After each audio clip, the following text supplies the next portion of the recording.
Hello guys, कैसे हो सब लोग। आई थिंक सब लोग अच्छे होंगे। मैं भी अच्छी हूँ।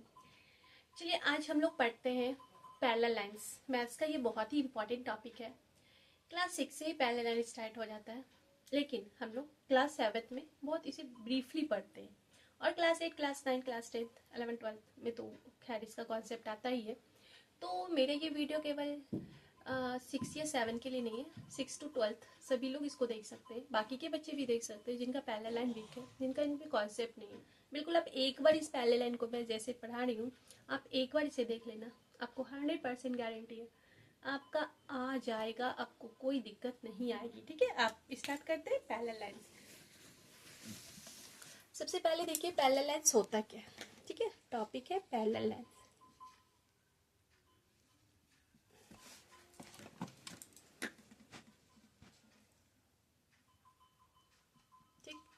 पैरेलल लाइंस देखिए, पैरेलल लाइंस होता है नॉट इंटरसेक्टिंग लाइन, जो लाइन इंटरसेक्ट नहीं करता है।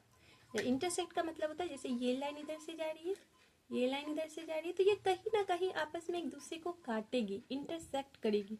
ठीक है, तो इन्होंने क्या किया, ओ पॉइंट पे इंटरसेक्ट किया, तो ये पैरेलल लाइन नहीं हुआ। पैरेलल लाइन क्या हुआ, ये हुआ, क्योंकि ये जो है ए बी किसके पैरेलल है, सी डी के पैरेलल है। ठीक है, क्या ये लाइन कभी इंटरसेक्ट करेगी? इसे हम जितना आगे बढ़ाना चाहेंगे उतना बढ़ा सकते हैं, ये कभी भी एक दूसरे को इंटरसेक्ट नहीं करेगी। ठीक है, इसी को हम लोग पैरेलल लाइन बोलते हैं। ओके, अब आपको समझ में आ गया होगा पैरेलल लाइन किसको बोलते हैं। Not intersecting lines are called parallel line.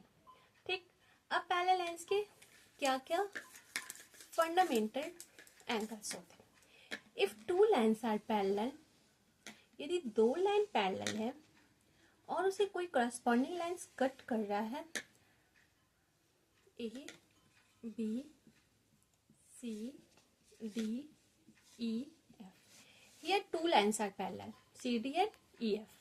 C D और ई एफ दो पैरेलल लाइंस है जिसको ए और बी लाइन इंटरसेक्ट कर रहा है। तो सी डी और ई एफ का ट्रांसवर्सल लाइन कौन हो गया, A B. A B line जो कट करता है इस लाइन को ट्रांसवर्सल बोलते हैं, और ये दोनों पैरेलल है। इसमें बहुत सारे एंगल बनते हैं। सबसे पहले ये एंगल और ये एंगल, इसको नाम दे देते हैं एंगल 1 और एंगल 2। ये एंगल 1 जो होगा वो हमेशा एंगल 2 के बराबर होगा। क्यों? क्योंकि इसका नाम होता है वर्टिकल अपोजिट एंगल। क्या होता है, वर्टिकल अपोजिट एंगल। क्या बोलते हैं, वर्टिकल अपोजिट एंगल।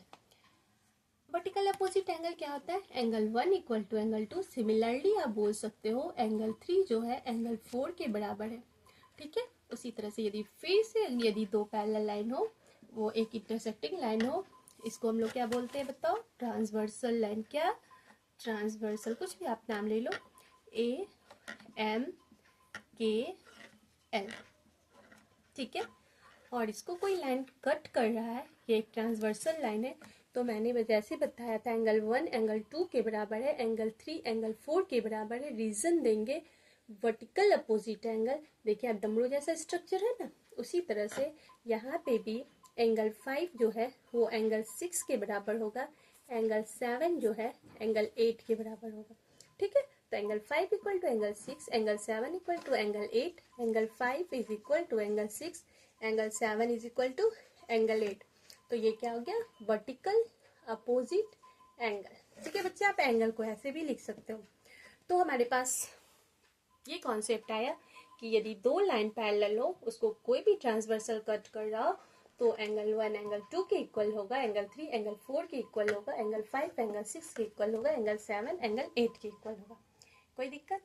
अब हम लोग दूसरा आते हैं। बच्चे आप इसे स्क्रीनशॉट ले सकते हो या फिर आप एक बार अपनी कॉपी में नोट करते जाओ, क्योंकि एक बार देखने के बाद ये याद नहीं होता। मैथ्स को याद करने की चीज़ नहीं है, और आप यदि इसे प्रैक्टिस में नहीं रहोगे तो आप भूल जाओगे। ठीक है, अब चलिए दूसरा, यदि दो लाइन पैरेलल हो और कोई भी लाइन इंटरसेक्ट कर रहा हो, तो एंगल 1 जो है, ये देखिए ये इसका ऊपर है तो ये भी इसका ऊपर, बट दोनों हमेशा क्या होना चाहिए, पैरेलल, 2 के बराबर होगा।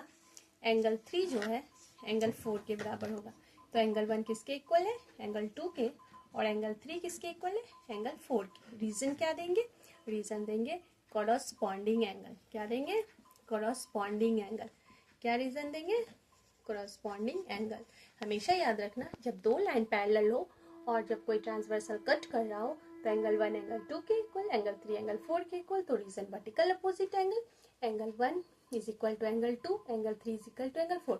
तो आप क्या देख रहे हो, ये ऊपर ऊपर। उसी तरह से नीचे, इसका देखो नीचे 5, इसका नीचे 6, इसका नीचे 7, इसका नीचे 8। तो यहाँ पे क्या हो जाएगा, एंगल 5 जो है वो एंगल 6 के बराबर है, एंगल 7 जो है एंगल 8 के बराबर है। इसका भी रीजन कॉरस्पॉन्डिंग एंगल। ठीक है, तो अभी हम लोगों ने दो एंगल्स के बारे में देखा, एक वर्टिकल अपोजिट एंगल, एक कॉरस्पॉन्डिंग एंगल। इसमें बताइए एंगल 1 एंगल से equal to angle 7, reason vertical opposite angle. Angle 3 किसके बराबर, एंगल 5 के। वर्टिकल अपोजिट एंगल, एंगल 1 किसके बराबर, 6 के बराबर। कॉरस्पॉन्डिंग एंगल, एंगल 3 किसके बराबर, 8 के बराबर। किस क्यों, corresponding angle, sorry angle 3 angle 4 के इक्वल, कॉरस्पॉन्डिंग एंगल। एंगल 7 किसके इक्वल, एंगल 8 के इक्वल, कॉरस्पॉन्डिंग एंगल। तो हेलो गाइस, उम्मीद है आपको ये दो एंगल समझ में आ गया होगा। इसका कॉन्सेप्ट थोड़ा लंबा है, हम लोग फिर इसके नेक्स्ट पार्ट में जाएंगे। वहाँ पे हम लोग alternate interior angle, alternate exterior angle और लीनियर पेयर देखेंगे। ठीक है, फिलहाल आपके लिए इतना ही है। आप इसे प्रैक्टिस कीजिए, 2 बार 3 बार प्रैक्टिस कीजिए, ऑब्वियसली समझ में आ जाएगा। नेक्स्ट जो है हम लोग सेकेंड वीडियो, इसका सेकेंड पार्ट लेकर आएंगे। उसमें आप फिर इसका alternate interior angle, alternate exterior angle, linear pair, इसकी हम लोग चर्चा करेंगे। ठीक है, आप उसमें अच्छे से देख लो। आई थिंक आपको समझ में आ गया होगा। आपको नहीं समझ में आ रहा, बार बार वीडियो को देखिए, इससे अच्छा कॉन्सेप्ट आपको नहीं मिलेगा। Okay, bye bye.